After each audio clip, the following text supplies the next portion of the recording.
बावची ही वनस्पती फॅबेसी कुलातील असून तिचे शास्त्रीय नाव सोरॅलिया कॉरिलिफोलिया आहे. ती मूळची भारतातील असून तिचा प्रसार श्रीलंका, पाकिस्तान, चीन आणि आफ्रिकेच्या दक्षिण भागातील उष्ण प्रदेश या ठिकाणी झालेला आहे.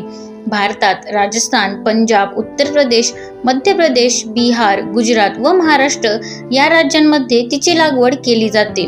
बावचीचे झुडूप 60 ते 160 सेंटीमीटर उंच वाढते. खोडावर व पानांवर अनेक ग्रंथी असतात.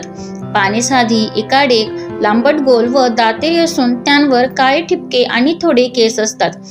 पानांच्या बगलेत ऑगस्ट ते डिसेंबर दरम्यान पिवळ्या किंवा जांभळ्या रंगाच्या लहान फुलांचे झुपके येतात. शेंगा लहान, साधारण चपट्या, टोकदार, काळ्या व एकबीजी असतात. फळाच्या सालीला बी चिकटून असते. बावचीची फळे मृतवर्धक आणि पित्तविरोधक आहेत. बियांपासून तेल काढतात. तेलामध्ये सोरॅलिन हा एक घटक असतो. कंडूरोग, खरूज, कुष्ठरोग व कोड अशा त्वचेच्या रोगांवर हा घटक गुणकारी आहे. बावचीचे तेल सुगंधी पदार्थांत व उटणांमध्ये वापरतात. मात्र अतिवापरामुळे यकृताचे विकार उद्भवतात. पानांमध्ये जेनिस्टाइन हे संप्रेरक असते. ते प्रतिऑक्सिडंटकारक आणि कृमीनाशक असते.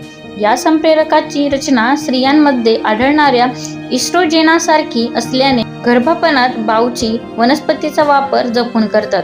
कर्करोगाच्या उपचारावर ते गुणकारी असल्याचे दिसून आले आहे. धन्यवाद.